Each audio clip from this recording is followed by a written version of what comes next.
тестуємо на собі кожен елемент, який ставимо.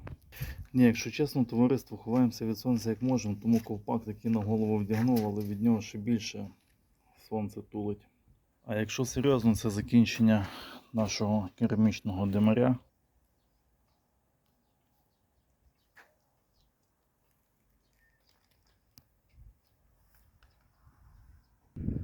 Отже, 7,5 метрів стаціонарно стоїть. Ось так воно виглядає з різних ракурсів. Кого цікавить вартість, ціна питання, комплект димоходу 35 тисяч гривень. Логістика, тобто доставка від виробника і на об'єкт діапазон 3,5 тисячі гривень. Вартість монтажу 2000 метрів погонний, тут 7,5 метрів, відповідно 15 тисяч. Рештування окремо, в даному випадку це замовник привіз.